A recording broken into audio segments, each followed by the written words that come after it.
শুধু আমার আব্বার গাড়ি আসিল না, এটা আসিল আমার আব্বার ফ্যাশন।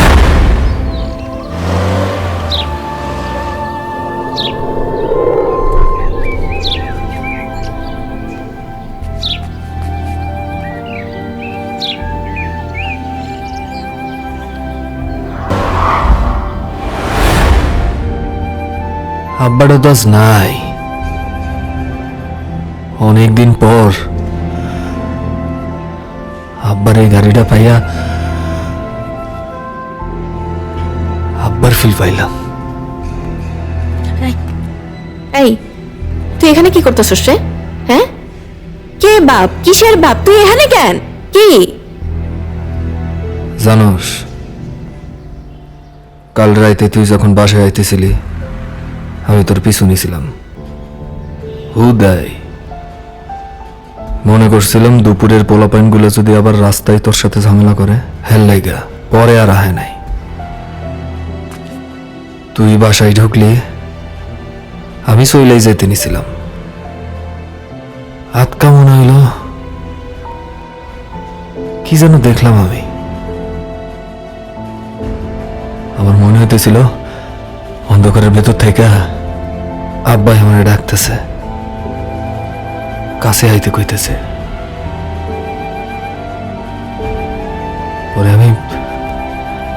পরে আব্বার পাশে এসে বসলাম। দুইজনে বসে অনেক অনেক অনেক কথা কইছি, আমরা সারা রাত কথা কইছি।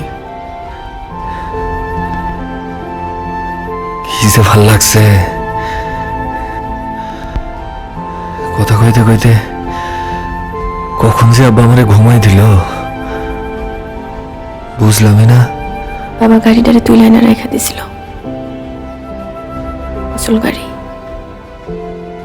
তারপরেও যতদিন বাইচে ছিলেন খুব যত্ন করে গাড়িটারে মুছে রাখতেন। আমিও না খুব যত্ন করে রাখবো এই গাড়িটা। না আমার আব্বার আবেগ, আমার আব্বার ভালোবাসা, আমার আব্বার অনুভূতি, আমার আব্বার সবকিছু।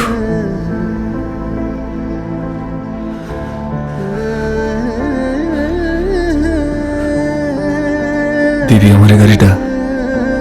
গোলাপ, তুই আমগো গোলাপ আমার চিনছস? তোমার বাবা মা, আমি রূপালীর বাবা, আমরা ছিলাম বেআই বেআইন। একজন আরেকজনরে এই নামে ডাকতাম, কিন্তু হঠাৎ এক রাইতে সব শেষ হয়ে গেছে।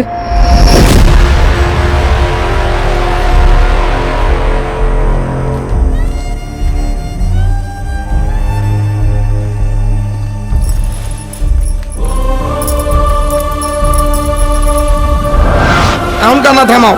এতদিন কত আফসোস করতা গোলাপ গোলাপ কইরা, এখন তো আমগো গোলাপ আমগো সামনে। আমগো রূপালী রে গোলাপের লাগে সেই মানাইব।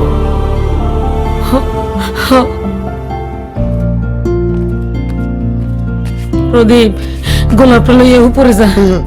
যাও বাবা উপরে, কত কথা জমা রইছে। যাও বাবা যাও। চল।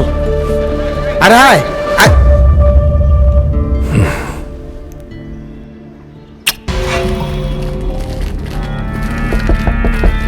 সারাদিন ভাত খাই না, তুই না ভাত দেন।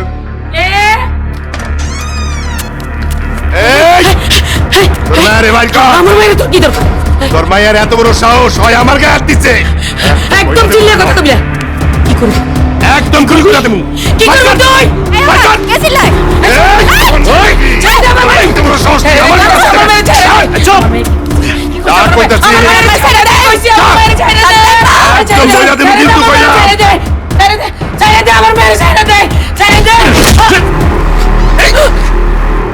রূপালী